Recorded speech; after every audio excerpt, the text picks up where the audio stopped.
mate. I can't do this. What? What do you mean you can't do this? I can't do it. I'm going back. Hold on a second. No, we're not. We're going to go in there and we're going to go and get it.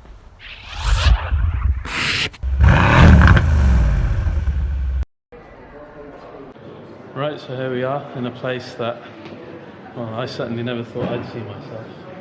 I don't know about you. As a first, Dragged me in. But here we are at BMW in Bradford.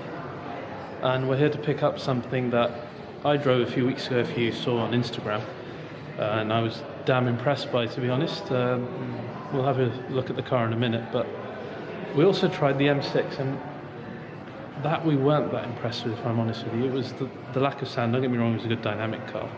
But this particular car that we've come to get today just blew us away. And it even made us question, would we have an A45 or would we take this? So yes, you had doubt. So let's go and have a look at the car itself, which is here somewhere.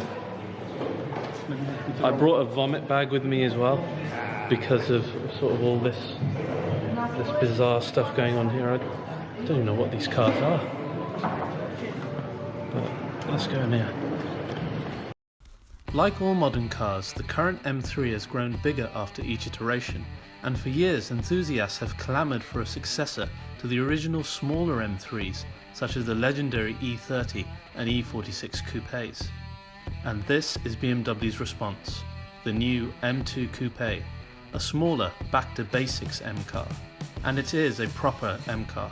Do not mistake the lower price or 2 Series designation. It takes all the important bits from its bigger M3 M4 siblings, such as the subframe, suspension, pistons, the rear M differential, the MCT gearbox, and even the wheels and brakes. Its N55 engine produces only 365 brake horsepower, but has a faster boost than the elder S55 engine, and still helps the car achieve a 0 to 60 of just 4.4 seconds. For me, the exterior design is the cherry on top. The stance of the M2 is genuinely jaw-dropping. The wide body and unique front end gives it an aggression not found in its elder siblings.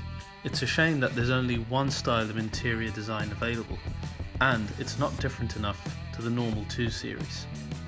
However, the seating position is reminiscent of the M4, and the rear offers ample room for grown adults and a surprisingly large boot.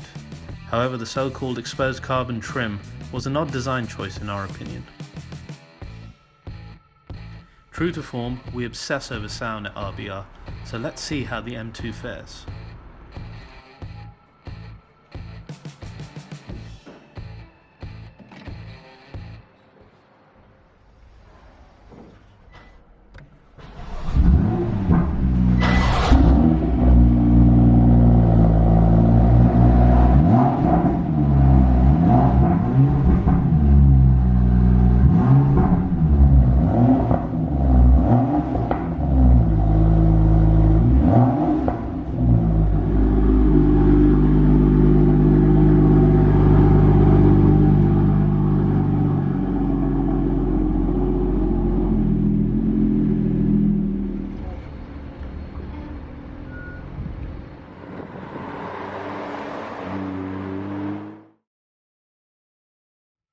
Now before we sign off and plan for the bigger comparative review, here's some thoughts and some lovely sounds from this awesome new car.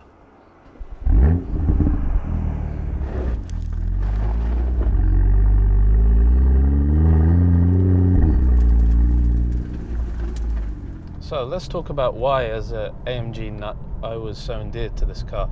This is one of those cars where within the first 100 yards you're like, yeah, I want one.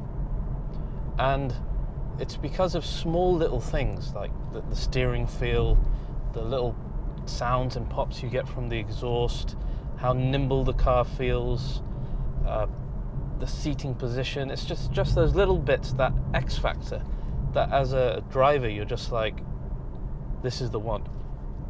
And it's hard to quantify that, but this is such a great car in that to demonstrate that fact. The other great thing is everything's so stripped back compared to, say, the M3 or the M4 or indeed the C63. The suspension is just normal. The steering is normal, there's no nannying systems. You want more exhaust sound? Turn the traction completely off. Why? Because be a better driver, that's why. I love it.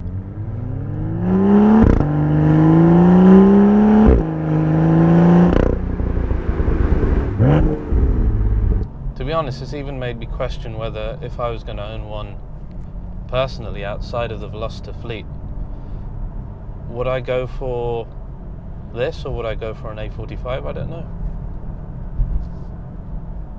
And that's saying something coming from a total AMG addict.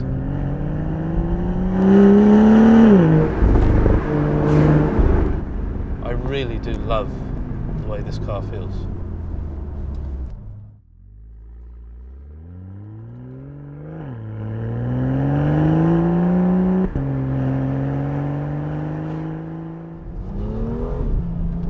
Now, we're not going to do a full review of the M2 on Remove Before Race, but we would like to compare it perhaps to another BMW M car.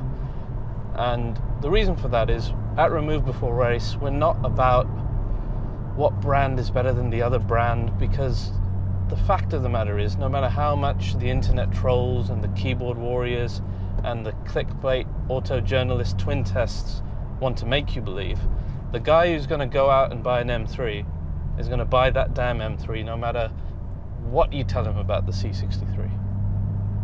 And that's a great thing, because competition is a great thing. If BMW hadn't started making wide-arched cars like the M2 and the new M3 and the M4, I really don't think that AMG would have made the new C63S Coupe so wide and intimidating. I think it's because they were pushed. And what isn't great about that? So, we'll do a comparison test. We'll do it with another BMW, so we can tell someone who's in the market for one why this might be a better choice, perhaps. So if you have any suggestions as to which car we should put it up against, do leave some suggestions in the comments below, and we will of course read them and respond. But thank you for watching. Please do like and subscribe, and we'll see you very soon.